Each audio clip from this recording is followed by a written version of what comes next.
भाइयों बहनों नमस्कार। All India anganwadi news channel में आपका स्वागत है। चैनल से जुड़ने के लिए नीचे दिख रहे रेड कलर के सब्सक्राइब बटन पर आपको सबसे पहले क्लिक करना है। फिर साइड में एक नोटिफिकेशन बेल यानी घंटी बन के आएगी, उस पर जब आप दबाएंगे तो 3 घंटी आपको दिखेंगी, जिनमें सबसे ऊपर आल वाली घंटी आप लोगों को दबा लेनी है। आंगनबाड़ी सेविका सहायिका मिनी बहनों, आज सुबह की सच्ची खबरों में आप सभी का स्वागत है।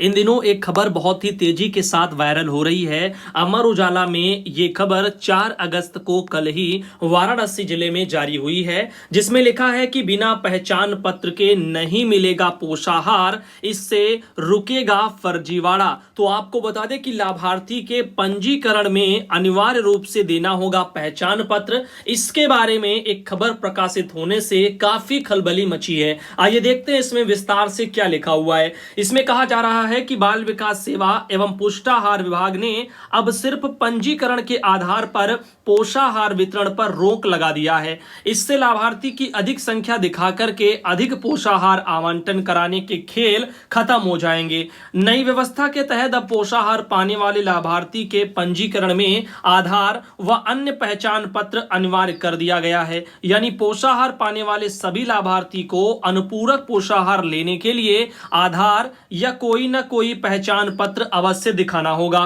इस संबंध में विभाग के द्वारा तैयार की गई गाइडलाइन, इसके मुताबिक पंजीकरण में पहचान पत्र अनिवार्य किए जाने से अब लाभार्थियों की संख्या में फर्जीवाड़ा पर अंकुश लगेगा। फिलहाल पहचान पत्र के रूप में जो है क्या लगेगा ये यहां पे नहीं लिखा। आधार सबका बना नहीं, एक समस्या ये, और पहचान पत्र सबका तो बनेगा ही नहीं अभी इतनी आसानी से, क्योंकि जब आधार ही नहीं बनवा पाए तो पहचान पत्र कहां से बन जाएगा इनका। अब लिखा है पोषाहार प्राप्त करने के हकदार सभी लाभार्थी के पास आधार या अन्य प्रकार का कोई भी पहचान पत्र होना चाहिए। हालांकि आधार न होने की स्थिति में आधार के लिए पंजीकरण का होना अनिवार्य है, और इसी तरह 7 महीने से 5 साल के बच्चों के नामांकन में भी अब पहचान पत्र देना जरूरी होगा। हालांकि इस उम्र के बच्चों का आधार बनने में अड़चन को देखते हुए उनके लिए किसी अन्य पहचान पत्र को मान्यता दी जाएगी। अब देखिए, ये अखबार वालों पर ज्यादा यकीन मत करिए, सच्चाई क्या है वो आप सब जानते हैं। जो आदेशों में था वो मैंने आपको बताया। अब अखबार वाले जो निकालते हैं उसमें कोई सरकारी आदेश तो लिखते नहीं है कि वहां पर आपको दिखा दें क्या नियम में है क्या नहीं है। आप सब जानते हैं कि आधार वेरीफाई हो रहे हैं, आधार वेरिफिकेशन का काम हो रहा है। अब इसी पर भारत सरकार ने कहा था कि इसी के अकॉर्डिंग जो है जो वेरीफाई हो जाएंगे बच्चे, वैसे उनका पोषाहार आएगा। अब सुनी सुनाई इतनी बातों पर अपने अपने मन से जो है प्रकाशित चीजें होने लग जाती हैं। ठीक, अलग से ऐसा कोई आदेश अभी तक मेरे पास नहीं पहुंचा है। वही आप लोगों को समझाना चाहते हैं कि आधार लग रहा है, आधार वेरिफिकेशन वाला काम बस वही है आपका मेन, इसके अलावा नहीं है कि पहचान पत्र लेके आएंगे तब होगा, ये दुनियादारी का चीज, ऐसा कोई सिस्टम नहीं है। ठीक, अब यहां पर ध्यान देना, मां बाप के आधार से वेरिफिकेशन हो गए हैं, बाकी बच्चों का बनवा लीजिए। मैंने पहले भी कह रखा है कि जितना जल्दी हो सके बनवाते जाओ, फ्यूचर में दिक्कत नहीं होगी। बाकी ज्यादा कोई बहुत बड़ी खबर नहीं है ये, बस इसको अब दिखाया जा रहा है, क्योंकि वो चीजें बाद में जब आती हैं मीडिया, सोशल मीडिया में, तो ये अलग अलग जो है हेडलाइन के साथ में दिखाई जाती हैं। जबकि आपको पता है ऑल इंडिया पर मैंने सरकारी आदेश के मुताबिक सब कुछ समझा रखा है। देखो, बिना पहचान पत्र के अब नहीं मिलेगा पोषाहार। अरे पहचान पत्र जो ये यहां पर अलाप रहे हैं, ऐसा कोई यहां पर नाम तक नहीं लिखा। आधार वेरिफिकेशन के बारे में बोला गया था, बच्चे के जो है सत्यापित करने के लिए बोला गया था। अब आधार का ही केवल ऑप्शन है पोषण ट्रैकर पर, पहचान पत्र में अन्य कोई भी आईडी का जो है वहां पर कोई भी ऑप्शन नहीं है, आप सब जानते हैं। तो ऐसी खबरों में आखिर सच्चाई फिर कितनी रह गई, जब केवल आधार से ही वेरिफिकेशन पोषण ट्रैकर पर हो रहे हैं, तो बाकी ये पहचान पत्र क्यों अलाप रहे हैं उसमें। तो कहीं ना कहीं ये थोड़ा भड़काऊ टाइप का चीजें सोशल मीडिया में छोड़ी जाती हैं, जिससे क्या होता है लोग बाग उसको और देखे परेशान होते हैं। जबकि ऐसा ज्यादा कुछ है नहीं, बस वेरिफिकेशन वाला काम है और आधार से वेरिफिकेशन हो रहे हैं, यही पोषण ट्रैकर पर कॉलम है। इसके अलावा अभी कुछ भी कैसा भी जो दूसरा कोई पहचान पत्र एंट्री करने जैसा कोई प्रावधान नहीं है। तो यहां पर पहचान पत्र अनिवार्य है ऐसा जो भी ये कह रहे हैं, वो सब जो है यहां पर कुछ भी उसमें सच्चाई नजर नहीं आती। और अगर होगा विभाग की तरफ से तो जैसे ही सरकारी आदेश आएगा और आप लोगों को बताएंगे। अभी फिलहाल ऐसा कुछ भी सामने नहीं आया। सुषमा बहन है बागपत से आती है और इन्होंने कहा, सुधांशु भैया यूपी SSSC में 3 अगस्त से स्टार्ट हो रहा है जो सुपरवाइजर की वैकेंसी है वो निकल गई है क्या। तो मैंने आप लोगों को बताया आया था कुछ समय पहले कि जो है 3 अगस्त से सुपरवाइजर के लिए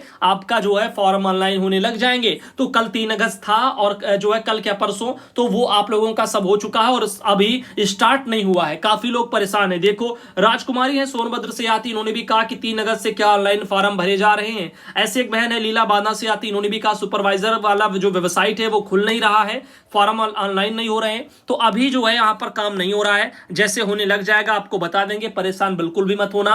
पहले जब आदेश आया था तो 3 अगस्त उसमें बोल दी गई थी, अभी काफी लोग कह रहे हैं कि ऑनलाइन नहीं हो रहा। तो आप सब चेक करते रहना, हो सकता है जल्दी होने भी लग जाए, तो अपने कैफे में जाना और वहां पर जो है पता कर लेना। बाकी आप लोगों को एक जो है आर्टिकल दिखाना चाहेंगे, इस समय ये वायरल हो रहा है। शोभा रानी बहन आती है मेरठ से और ये एक जो है कटिंग उन्होंने भेजी है, जिसमें आप देख सकते हो ये विज्ञप्ति है 3 अगस्त की, और इसमें आप देख सकते हैं मुख्य सेविका परीक्षा जो होने वाली है उसी के संबंध में है। ऑनलाइन जो है आवेदन और शुल्क जमा करना जो है प्रारंभ होने की जो तिथि है वो 3 अगस्त है, जो कि परसों से थी और वो आपकी हो चुकी, अब ठीक स्टार्ट हो चुके हैं। अब बाकी हो रहे हैं कि नहीं हो रहे हैं वो आप जब करेंगे तो पता चलेगा। अब देखिए ऑनलाइन आवेदन का जो अंतिम तिथि है वो आपका 24/8 रखी गई है, बाकी संशोधन का 31/8 रखी गई है। हो सकता है आपकी अंतिम तिथि बढ़ाई या घटाई, यानी बढ़ाई जा सकती है, घटाई तो बिल्कुल नहीं जाएगी। तो 24 अगस्त तक जो है फॉर्म ऑनलाइन किए जाएंगे, आराम से आप ऑनलाइन कर सकते हैं। अगर 1-2 दिन में शुरू नहीं भी हो रहे हैं तब भी कोई बात नहीं, 2-4 दिन के बाद हो जाएंगे, तब से करने लग जाना, ठीक। तो बाकी अपना चेक करते रहना। अब ऑनलाइन होंगे आपके upSSC.gov.in जो वेबसाइट है UPSSC की, तो उस पर जाकर के आप जो है फॉर्म को अपने वहां पर जो है डाउनलोड भी विज्ञापन को कर सकते हैं, और आवेदन करने के लिए जो है अपने वहां पर उसको अच्छी तरह से अपना अवलोकन कर लें, जो भी वहां पर जो है निर्देश दिए जाते हैं, और उसके बाद अपना विभाग की जो वेबसाइट है ना, तो उसमें जाकर के आप जो अपना फॉर्म ऑनलाइन कर लेना, ठीक। upSSC.gov.in ये वेबसाइट आपकी है। तो अब चलते हैं आगे।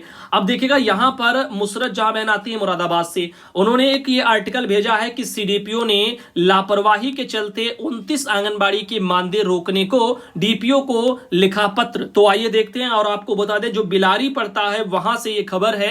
कार्यकर्ताओं ने पोषण ट्रैकर ऐप पर लाभार्थी का आधार वेरिफिकेशन का कार्य प्रारंभ नहीं किया एवं 4 दिनों से पोषण ट्रैकर ऐप पर 4 से 10 लाभार्थी का वेरिफिकेशन का वजन और लंबाई फीड किया है। इससे स्पष्ट हो रहा है कि वह अपने कार्य में रुचि नहीं ले रही हैं और इसी के चलते इनका मानदेय रोका जाए। इनमें से जो है मुख्य रूप से बगरौआ की समा परवीन और बकैनिया की, चांदपुर की मुन्नी, ऐसे काफी बहनों के सबके नाम लिखे हुए और इन सबका मानदेय रोकने के लिए बोल दिया गया है। डीपीओ को लेटर भेज दिया सीडीपीओ ने।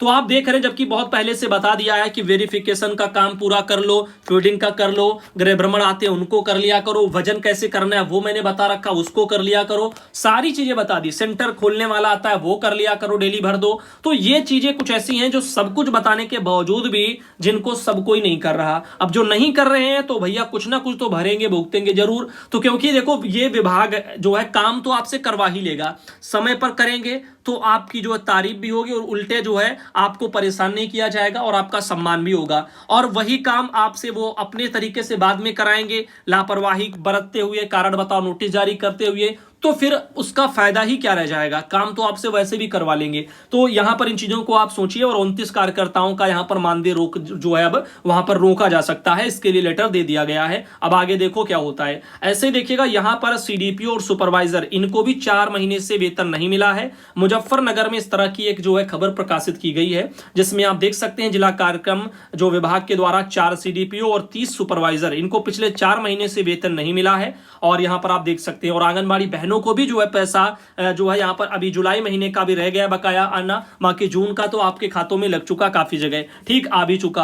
अब यहां पर बाकी अभी आपने देखा था कि 3 दिन के अंदर बोल रहे थे निदेशक जी कि जो है जल्द से जल्द पैसे का भुगतान आंगनबाड़ी सेविका सहायिका मिनी बहनों का करवा दिया जाए, और जो भी कर्मचारी हैं बाल विकास विभाग में उन सबका करवा दिया जाए। और मैंने उस सरकारी आदेश को भी आपको जो है दिखा दिया था, तो आप उम्मीद है आप लोगों ने उसको देखा भी होगा। तो 3 दिन के अंदर मानदेय भुगतान के लिए बोला है, लेकिन अब 3 दिन देखते ही देखते जा रहे हैं। अब देखते हैं क्या जुलाई का पैसा उत्तर प्रदेश में लगता है या नहीं, और क्या जो पीएलआई लगनी चाहिए थी क्या वो कब तक आएगी। काफी जो है जिलों में परियोजनाओं में पीएलआई बनने की बातें काफी लंबे समय से आ रही हैं, लेकिन वो पीएलआई फिर बहनों तक क्यों नहीं जा रही है, इस बारे में भी जो है देखना होगा। क्या समस्त इस तरह के जो बकाए हैं उनका भुगतान होता भी है आदेश के मुताबिक, या फिर उनकी बात को बस ऐसे ही जो है यहां पर कोई जो है वरीयता नहीं दी जाती। आगे लिखा है मोबाइल खराब जो है और फिर भी ऑनलाइन पंजीकरण का दबाव बना बनाया जा रहा है। आर्थिक रूप से कमजोर आंगनबाड़ी कार्यकर्ताओं को जो है इससे दिक्कत हो रही है, शासन में की जाएगी शिकायत, ऐसा भी बोला जा रहा है। तो जगदीश प्रसाद वर्मा है, मंडल अध्यक्ष है उत्तर प्रदेश राज्य आंगनबाड़ी कर्मचारी संघ से।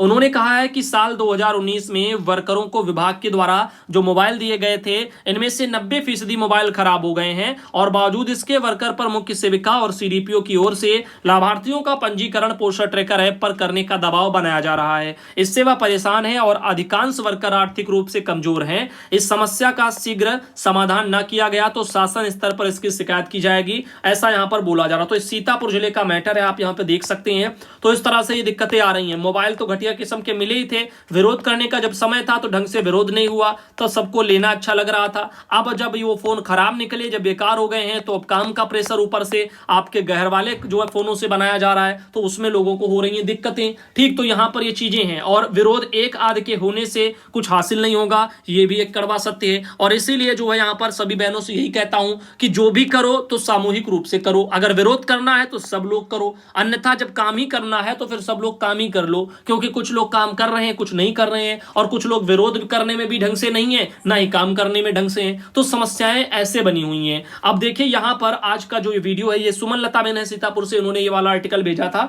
और आज का जो वीडियो है इसको हम यहीं तक रखेंगे और आप सबसे उम्मीद करेंगे छोटा सा वीडियो आज आपका